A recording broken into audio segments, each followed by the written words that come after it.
Caríssimos irmãos e irmãs, nesse evangelho de hoje, Jesus nos mostra que Ele acalma as nossas tempestades, mas ao mesmo tempo Ele nos incentiva a enfrentarmos as tempestades. Você viu que já era o cair da noite e Jesus ordena que eles atravessem o mar. Se a gente pensar bem, não é muito prudente atravessar o mar nesse horário, mas Jesus sabe o que vai acontecer e sabe o que eles precisam passar, para que justamente se perceba que Jesus é aquele que acalma as nossas tempestades. A gente precisa sair da nossa zona de conforto. A gente precisa ser, como disse a segunda leitura, cutucado por Cristo, para que a gente deixe de ser homem velho e passe para ser um homem novo, uma mulher velha para uma mulher nova. Para isso é necessário passar pelas provações, passar pelas tribulações, sabendo que Jesus está na barca. O grande exemplo que a gente tem de como atravessar as tempestades é a figura da primeira leitura, é a pessoa de Jó.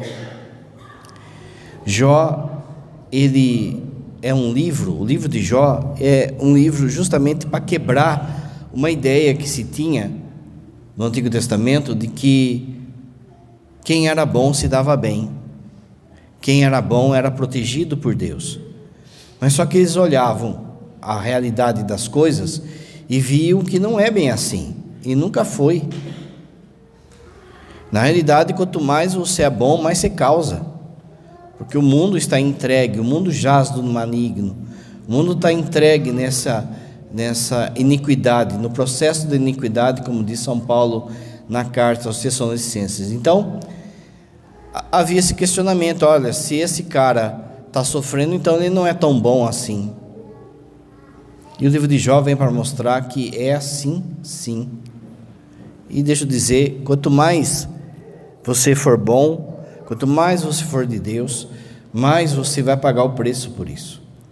E o livro de Jó vem para acalmar, tudo isso e para mostrar como é que a gente deve passar as tribulações. Qual é o modo correto de passar as nossas tempestades? E no texto também de Jó, ele usa a metáfora da tempestade. É dito assim, o Senhor respondeu a Jó do meio da tempestade, do meio daquilo tudo que ele estava passando, que Jó estava passando. Você sabe que Jó era um homem temente a Deus, era um homem santo, e foi peneirado pelo diabo, e Deus permite isso, para que Jó cresça. Ele já era santo, mas o modo como ele vai terminar o livro vai ser mais santo ainda, mais temente a Deus. Como o padre disse, a gente precisa sair dessa zona de conforto, e Deus nos prova. Se você pegar no capítulo 4 do evangelista Lucas, fala que o Espírito levou Jesus ao deserto para ser tentado. Aqui no livro de Jó, ele diz assim, Deus diz assim, no meio da tempestade, no meio daquilo que Jó estava passando: quem fechou o mar com portas, quando ele jorrou com ímpeto do seu seio, e névoas espessas por baixas, quando marquei seus limites e coloquei portas e trancas? Olha só, como que eles achavam assim, olha como eles acreditavam. Eles acreditavam que o diabo, ele soprava ventos que saíam das cavernas, e quando então dava essa ventania, ela trazia então esses desastres, terremoto, maremoto, enfim. Então esses ventos saíam de dentro de cavernas, como se fossem sopros do diabo. E aqui ele está falando assim: quem que trancou isso? Quem que fechou as portas? Quem que tem o poder de dar limite às provações? Ele está perguntando para Jó. É Ele, é Deus. Deus que dá o limite daquilo que a gente vai ser provado. Ele termina assim: coloquei portas e trancas, e disse aos ventos: até aqui chegarás e não além. Aqui cessa a arrogância das tuas ondas. Ou seja, Ele não vai permitir que a gente seja provado mais do que as nossas forças. Como você sabe, no livro de Jó, o demônio se apresenta diante de Deus, ali é uma metáfora, e diz assim: o Jó, ele é bom porque você deu tudo para ele. Tira as coisas para ver. E Deus fala: então pode peneirar Jó, só não mexa com a vida dele. E a hora que Jó, ele perde tudo, e já está com a saúde ruim, e já está sendo acusado por seus amigos, e pela sua esposa, vem essa passagem: agora cessa. Ou seja, Deus permite a tribulação até o ponto que a gente aguenta, até o ponto que a gente cresça. Segunda coisa, Ele não nos abandona. Só o fato de Ele estar na barca já basta para a tempestade, para a gente passar a tempestade. Quais são as virtudes que a gente tira então de Jó, dessa figura de Jó? A primeira virtude é o temor a Deus. O versículo 1 do capítulo 1 de Jó, do livro de Jó, vai dizer: Jó é descrito no início do livro como um homem que teme a Deus e se afasta do mal. A primeira coisa na provação é ser temente a Deus, um santo temor. Esse santo temor é um dom do Espírito Santo, é o primeiro dom do Espírito Santo. Esse santo temor, ele significa saber quem Deus é e saber quem você é. Você é criatura, Ele é criador. Você é limitado, Ele é todo-poderoso. Essa história, por exemplo, de banalizar o nome de Deus, a figura de Deus, faz com que Deus seja só, sabe, o seu chapa, o cara lá de cima. Não, não é isso, gente. Deus é Deus. Deus é todo poderoso. Você precisa entender o tamanho, a imensidão, o poder dele, para poder entender a misericórdia. Se você não entender o tamanho que ele é, você não vai entender o tanto que ele se rebaixa. Olha o Salmo: dai graças ao Senhor porque Ele é bom, porque eterna é a sua misericórdia. Se você não entender a grandeza de Deus, você não entende a sua misericórdia. Capítulo 2 da carta aos Filipenses, tem lá o hino de rebaixamento de Jesus.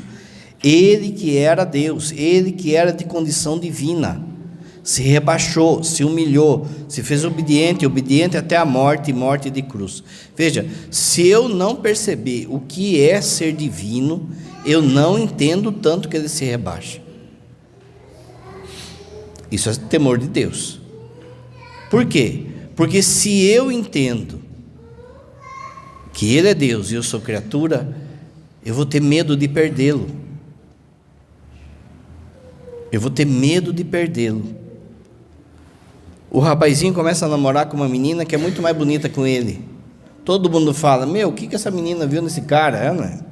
O cara é fraco de feição, fora de esquadro.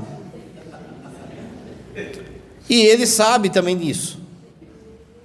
E ele pensa assim: se eu perder essa, já era. Então o que ele faz? Ele faz tudo para agradá-la. Ele tem medo de perdê-la. É o temor que ele tem ali do namoro. Agora Deus, sabe aquela coisa é muita areia para o seu caminhãozinho? Ele percebe isso e daí ele vai fazer de tudo para não perdê-la. Com nós é assim também. Deus é muita areia para nós. Mas Ele se rebaixou. Ele veio até nós. Então você tem que ter medo de perder a graça, medo de sair da presença dele, medo, esse santo temor. E Jó era um temente a Deus, tinha medo de perdê-lo. Jó vai perder tudo.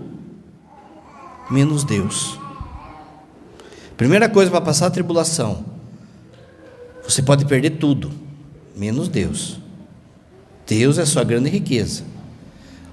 O barco pode estar no meio da tribulação, mas se ele está lá, mesmo que ele esteja dormindo, fica Gélis.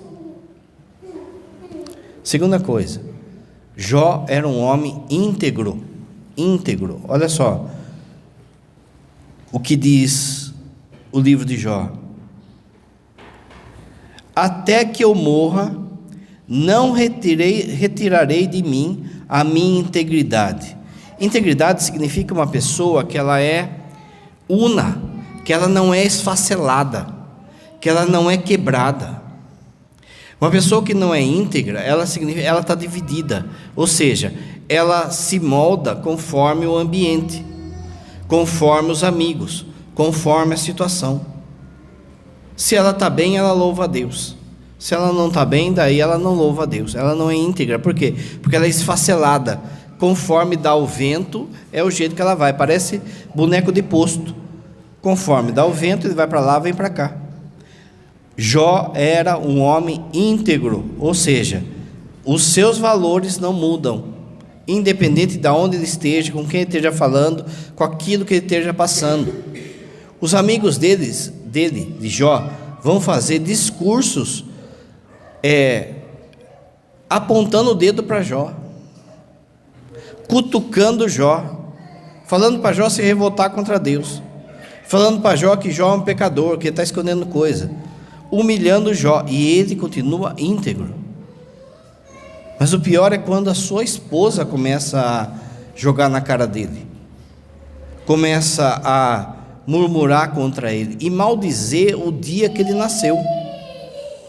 E Jó, ele não se perde nessas ventanias, ele não se perde nessa tribulação, nesse vento que vai para lá e vem para cá. Ele continua fixo no Senhor.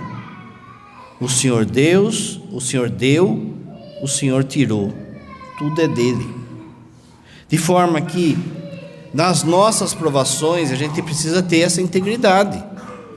A gente não pode pegar e louvar a Deus só quando as coisas estão bem, gente.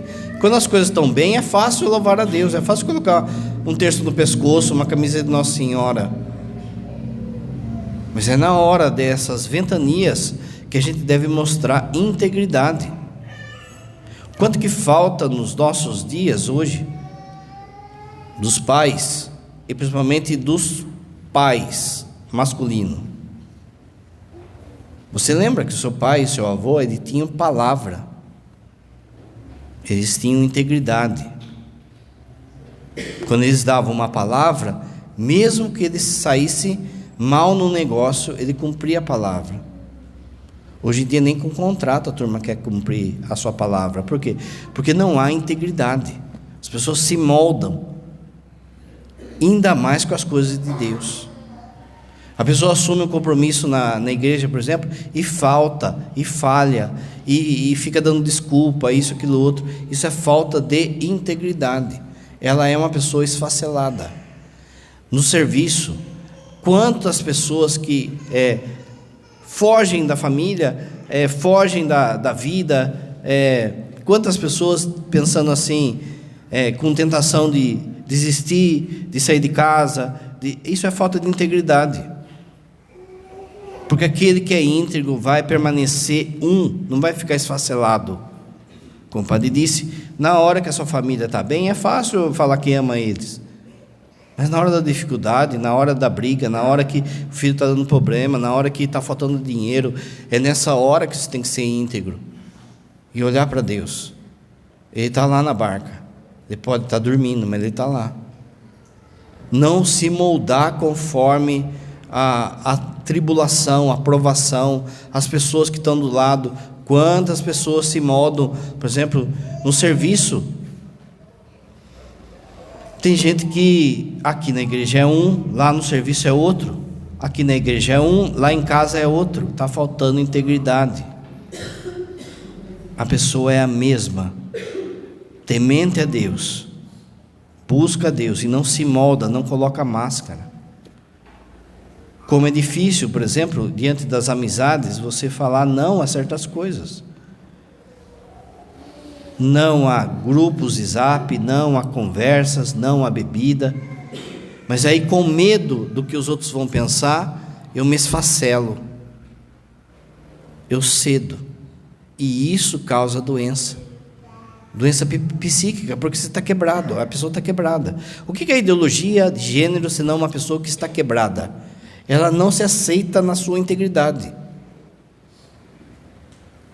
E assim, um monte de doença psíquica que a gente tem aí. Então, passar a tribulação é necessário que você tenha integridade. Se você tiver a integridade, passando a provação, você vai ver que vai dar um orgulho santo em você. Esse orgulho santo de fazer o que tinha que fazer, de não ter se vendido, te traz a calmaria depois da tempestade.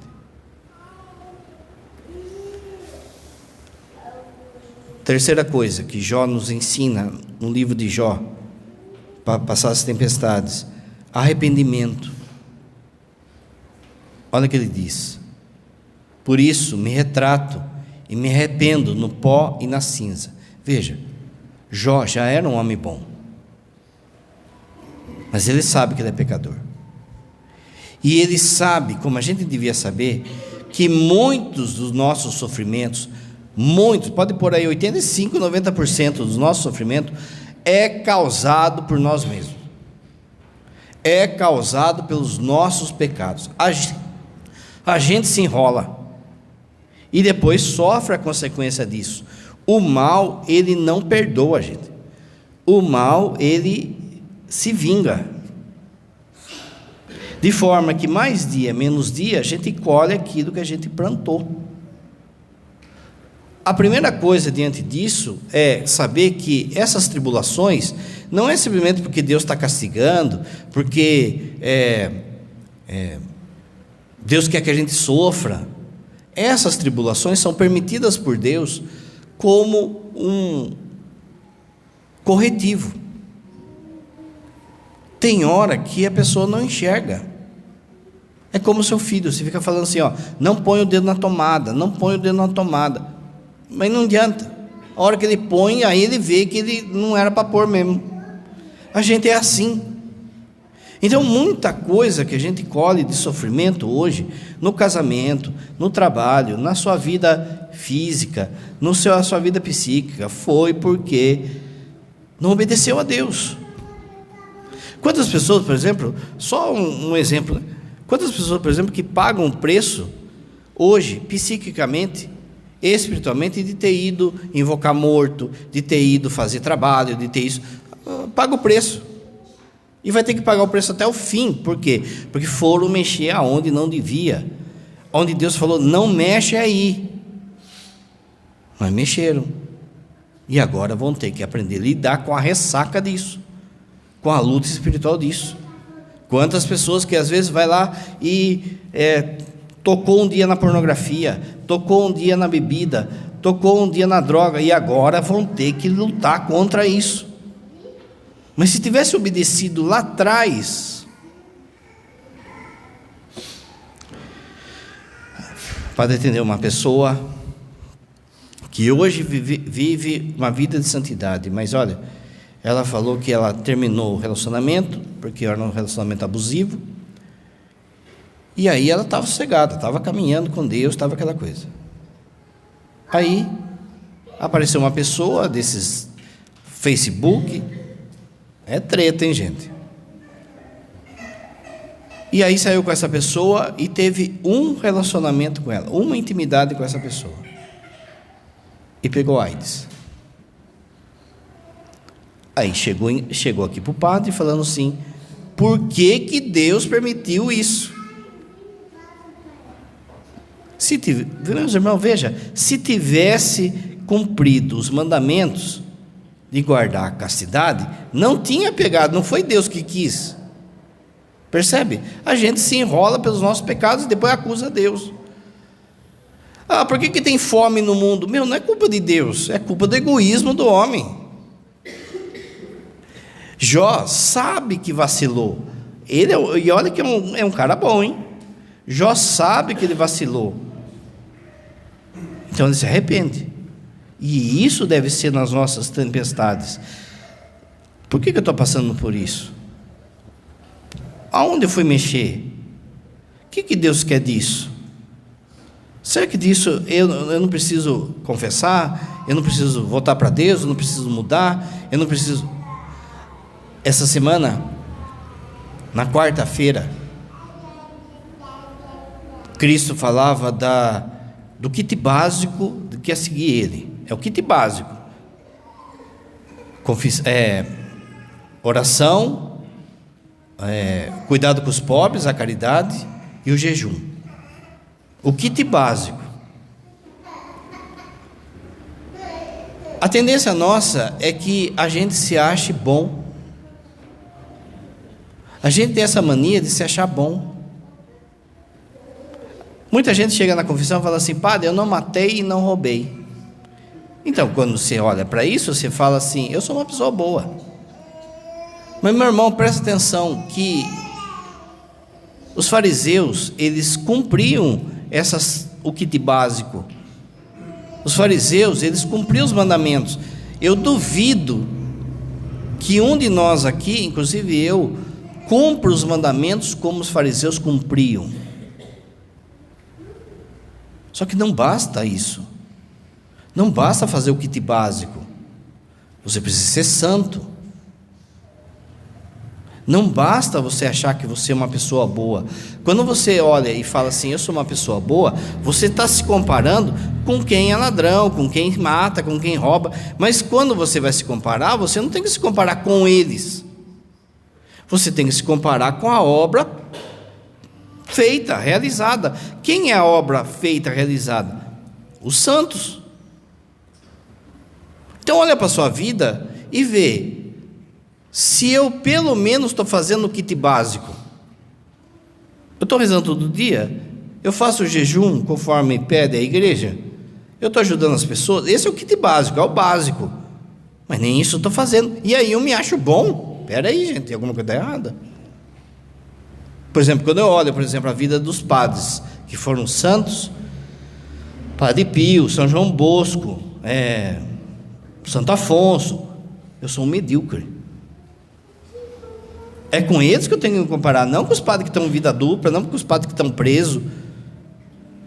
Eu tenho que comparar com a obra acabada. A obra acabada é os santos, e é por isso que eles estão aí, para servir de exemplo nosso. Mas o pouco que a gente faz, a gente já se acha. E daí, quando vem a provação, a gente fala assim: por que está acontecendo isso comigo? Porque eu sou tão bom? Porque eu só faço bem? Porque será? O padre falou. Muita coisa a gente não faz e a gente paga o preço disso. Presta atenção, gente. O jovem rico, ele chega para Jesus e fala: Senhor, o que eu devo fazer para entrar no reino dos céus?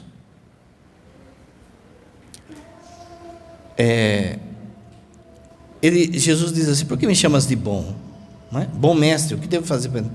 Por que me chamas de bom? Só Deus é bom. Ou seja, baixa a bola. Baixa a sua bolinha aí. E Jesus continua: cumpre os mandamentos. E Jesus vai falando os mandamentos. E o cara fala assim: eu já cumpro os mandamentos. E olha que coisa. Jesus olhou para ele e viu que ele estava falando a verdade. Fala para mim, você teria coragem de responder para Jesus que você cumpre os mandamentos? Opa, peraí, você não cumpre isso aqui. Ele sabe, não sabe? Ele sabe qual que você não cumpre. Então, veja, o jovem rico, para falar um negócio dele, um negócio desse, ele tinha que ter moral para falar. Porque senão Jesus desmascarava ele. E mesmo assim, ele não foi capaz de dar o sim. Pensa só. Então, vamos parar com essa ideia nossa, que a gente é bom, gente. Porque, sabe, tem muita coisa para nós caminhar. Se você entender isso, você vai parar de reclamar. Você vai entender que muita coisa que a gente sofre é por consequência que a gente ainda não é bom. Por que Deus permite isso? Porque eu só faço bem para as pessoas? Porque eu só ajudo as pessoas? Será? Pensa só. O quanto que falta? O problema é que a gente cai na tentação do tá bom o que eu faço. Por quê? Porque você olha, você se compara com os parentes seus que são ateus aí, batizados. Você se compara com quem não vem na igreja. Você se compara com quem está na droga. Não é com eles que você tem que se comparar. Você tem que se comparar com a obra acabada. É com os santos. É com Jó. Outra virtude de Jó, a virtude da fé. Olha o que ele diz: Deus conhece o caminho por onde ando. Se me puser à prova, eu sairei como ouro. Ou seja, se Ele está permitindo isso, é para que eu cresça, é para que Ele me molde. Ele sabe aonde eu ando. Tem o Salmo, lembra? Ele sabe quando sento, quando levanto, Ele sabe quando respiro, Ele sabe tudo sobre mim. Então, se Ele está permitindo uma tempestade, é para que você seja polido. Na hora que está tudo bem, é fácil falar que tem fé. É nessa hora da tribulação, na onde parece que Deus esqueceu de você, parece que Ele não lembra, parece que Ele está dormindo, é nessa hora que você tem que falar: Senhor, eu sei que o Senhor está comigo, eu sei que o Senhor vai me amparar, eu sei que o Senhor vai me dar força para passar isso. É nessa hora que você mostra e enxerga Jesus. O Papa João Paulo II, num documento sobre a misericórdia, ele vai falar assim: tem horas que Deus concede que a gente enxergue Ele somente colocando um óculos, o óculos das lágrimas. Tem hora que a gente só enxerga Deus com os olhos das lágrimas. Responde com fé. Responde com fé às tribulações, e não murmuração, e não questionamento. Olha a blasfêmia, olha assim o pecado de ofensa que os discípulos estavam fazendo ali. Senhor, tudo não importa que a gente pereça. Ou seja, o Senhor não está nem aí com nós. O Senhor não liga para a gente. O Senhor esqueceu da gente. O Senhor, Jesus está na barca. Esquece. Olha o texto. No texto tem um negócio aqui, que pode passar despercebido. O texto fala assim, vamos para outra margem. Eles despediram a multidão e levaram Jesus consigo, assim como estava na barca. Havia também outras barcas com ele. Mas repara, começou a soprar uma ventania muito forte, e as ondas se lançavam dentro da barca, no singular. Ou seja, havia um monte de barca, mas a tempestade veio na barca onde estava Jesus. Como o padre falou, Ele permite para nos provar, para nos polir, mas Ele está na barca. A única barca que Ele estava era uma só, não estava nas outras. As outras não passaram por tribulação, aquela passou, mas Ele estava lá. Então, se está passando a tribulação, Ele está lá, Ele permanece conosco. Confia e para de questionar. É interessante, olha os apóstolos como são. Eles não te importas que a gente pereça. Olha que frase, é a frase que a gente sempre fala: o Senhor esqueceu de nós, esqueceu de mim, na minha vida não dá certo, minha vida está travada, fizeram trabalho para mim, não sei o que. Veja só, se você está vindo na igreja, está comungando, está rezando, não sei o que, Jesus está na barca, porque você está com medinho aí do que vão fazer para você, de simpatia, de trabalho, do diabo que for. Ele está na barca. Olha o que é pior dos discípulos. No final do texto, diz assim: depois que Jesus acalmou a barca, eles sentiram um grande medo. Olha que coisa isso, gente. Eles tiveram mais medo de Jesus ter acalmado a barca do que da tempestade. É depois que Jesus acalma a barca que o texto fala, eles sentiram um grande medo. Quanta gente que tem medo de Jesus. Deixa Jesus operar na sua vida, deixa Jesus ser Deus. Ele vai atuar na hora certa, para que você tenha certeza que não foi você, que foi Ele. Paciência. A paciência de Jó, né? É a coisa mais famosa que tem, né? Das virtudes de Jó. Ele suporta a perda dos seus bens, dos seus filhos, da sua saúde, com uma notável serenidade. A paciência é a capacidade de, na tribulação, ter um coração em paz. Saber que Ele está conduzindo.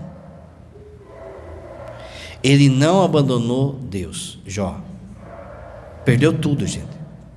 Perdeu tudo. Perdeu a saúde, perdeu filhos, perdeu a riqueza, perdeu a mulher, porque a mulher joga tudo na cara dele, os amigos, perdeu tudo. Pensa assim: se de hoje até o fim da sua vida você perder tudo, tudo der errado, não vai ser assim, não vai ser assim.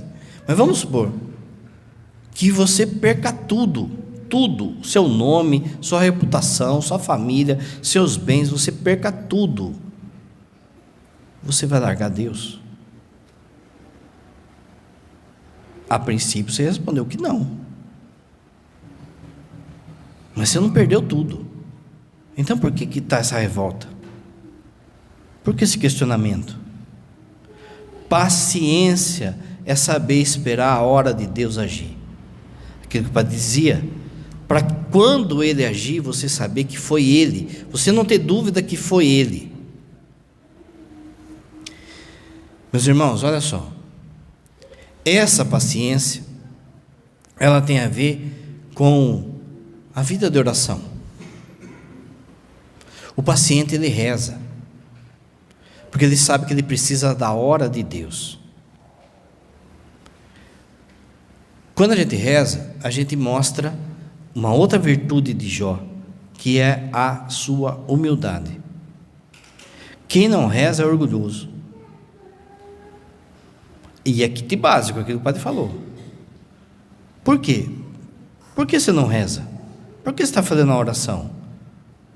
Porque eu estou achando que eu resolvo as coisas por mim. Mas a gente não resolve nada, gente. Pensa só, sinceramente. O que você sabe fazer? Eu não sei fazer nada. Tem hora que eu me vejo como criança ainda, sabe? Eu não sei resolver nada.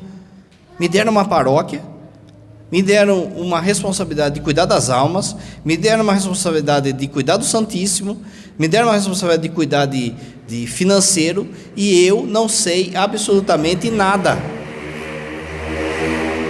Eu não sei nada, eu não sei cuidar da minha vida. Por isso eu tenho que rezar. Eu tenho que rezar, gente. Senhor, dá uma luz. Senhor, dá uma solução. Senhor, eu não sei fazer isso. Senhor, eu não sei fazer nada. E aí ele silencia. E aí ele dorme. E aí vem uma tempestade. E aí vem um negócio. E aí ele aparece. E aí você fala, foi ele? Você não sabe conduzir sua família, você não sabe conduzir o seu trabalho, você não sabe. Mas Deus vai mostrando sua face, na medida que a gente vai rezando. Mas agora, se a gente não reza, eu acho que eu consigo resolver. De novo, eu não sei resolver, gente, eu não sei. Veja, essa coisa de burocracia, de banco, de cartório, para mim é... sabe, o purgatório, reunião, sabe, é templo de Baal para mim. Eu não sei fazer nada. Agora de pouco eu aprendi o que era crédito e o que era débito. Esses dias eu fui no médico, fui passar o cartão lá, não passou o cartão. Por quê? Porque eu não sabia que tem que validar o cartão. Eu só recebi o cartão, achei que já podia ir usando assim, sabe? Eu não sei fazer nada, gente. Por isso eu preciso rezar. Agora pensa, indo essa parte burocrática, é muito mais fácil do que a parte espiritual, do que atender pessoas, porque é só BO. Eu não sei o que eu vou responder. Eu não sei o que eu vou responder àquela pessoa que traz uma dificuldade que eu não tenho, mas que eu preciso entrar na dificuldade dela para dar uma resposta. Se eu não rezar, é uma coisa a vocês, gente. De novo, tenha humildade e tenha paciência e entre na vida de oração para poder resolver as coisas conforme Deus vai mostrando, conforme Deus vai te conduzindo. Deixa de ser soberbo. Rezar todo dia você tem que rezar. Por quê? Porque cada dia tem seus problemas. E Jó sabia disso. Olha o que ele fala: falai do que não entendia, as coisas maravilhosas demais para mim, que eu não conhecia. Eu não entendo, eu não conheço, eu não resolvo. Então eu rezo e espero em Deus. Quando Lázaro está para morrer, Marta manda chamar Jesus. Jesus está longe. Quando Jesus recebe a notícia, ele enrola para vir. Quando Lázaro morre, Jesus chega 3 dias depois, lembra? Jesus demora para descer. A fala de Maria, a irmã de Marta, é essa: se o Senhor estivesse aqui, se o Senhor tivesse vindo logo, meu irmão tinha morrido. A fala nossa é essa: o Senhor está demorando. Eu mandei chamar, eu pedi e o Senhor não veio. O que Jesus responde? Jesus responde que a demora é para mostrar a glória ainda maior dele.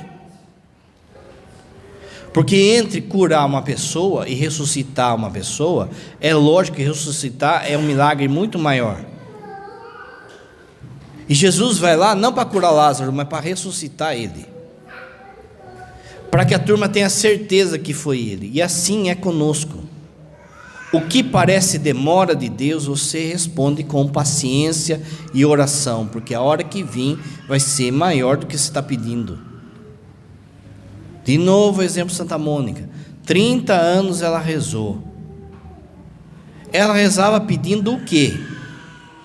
Ela rezava pedindo que Agostinho fosse batizado.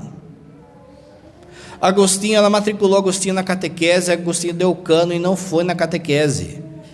Ela sabia que sem o batismo não tem salvação. Ela rezava e enchia o saco dele para que ele só fosse batizado, fizesse a catequese e fosse batizado. E ele não, ele dava golpe nela, e ele enrolava ela. 30 anos, pensa o que é 30 anos? 30 anos. Quando ele se converte, vem mais do que ela pede. Ele é batizado, ele é padre, ele é bispo, ele é doutor da igreja, ele é santo. Veio mais que ela pediu.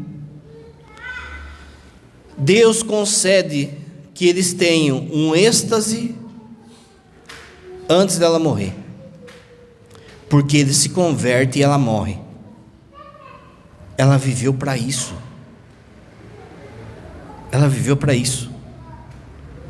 Ela mostra para nós, Santa Mônica mostra para nós que às vezes você tem uma missão só na vida. Que às vezes você está, lembra, não está íntegro, então você começa a ter um monte de tarefa, arrumar um monte de tarefa. Mas no fundo você tem uma missão só: levar sua família para o céu. E você leva sua família para o céu, se levando para o céu, sendo santo. É só isso que você tem que fazer. É só isso. Não é ganhar dinheiro, não é pagar conta, não é ter diploma, é só isso. Esse monte de coisa que a gente vai arrumando vai deixando que a gente não seja íntegro. A integridade, lembra, é uma unidade. Você vai no objetivo. E talvez quando você cumpra o seu objetivo, Deus fala: agora pode vir que sua missão está completa. É só uma coisa que tem que fazer, gente: salvar sua família e se salvar. É aquilo que o padre sempre fala: como é que vai acontecer a minha salvação? A minha, de padre, salvando vocês. Se eu não salvar vocês, eu não me salvo. Você que é pai e mãe, é a mesma coisa. Por isso, vida de oração, porque a gente não sabe fazer nada. Resignação. Para terminar, Jó aceita seus sofrimentos sem revolta, demonstrando uma aceitação da vontade de Deus. Olha essa palavra, olha só que palavra é essa: nu saí do ventre da minha mãe, nu eu voltarei para lá. O Senhor deu, o Senhor tomou, bendito seja o nome do Senhor. Presta atenção no que ele está falando. Ele está falando assim, ó: não importa o que aconteça, eu vou bendizer o nome de Deus. Não importa o que aconteça, eu bendirei o nome do Senhor. É isso que você tem que fazer. Não importa o que aconteça, bendiga o nome de Deus. O Senhor, dai graças ao Senhor, porque Ele é bom, porque é eterna a sua misericórdia. Na hora que está tudo bem, é fácil falar isso, é fácil cantar isso. Mas na hora do luto, na hora da provação, da enfermidade, da família quebrada, é essa hora que você tem que bendizer o nome do Senhor. Quando você começa a murmurar, a questionar, a entrar nesse vitimismo que a sociedade tem feito, você começa uma ladainha do diabo. Você começa a cantar para o diabo. Olha a frase para terminar: bendita a tempestade que nos aproxima de Deus. Crê em Deus Pai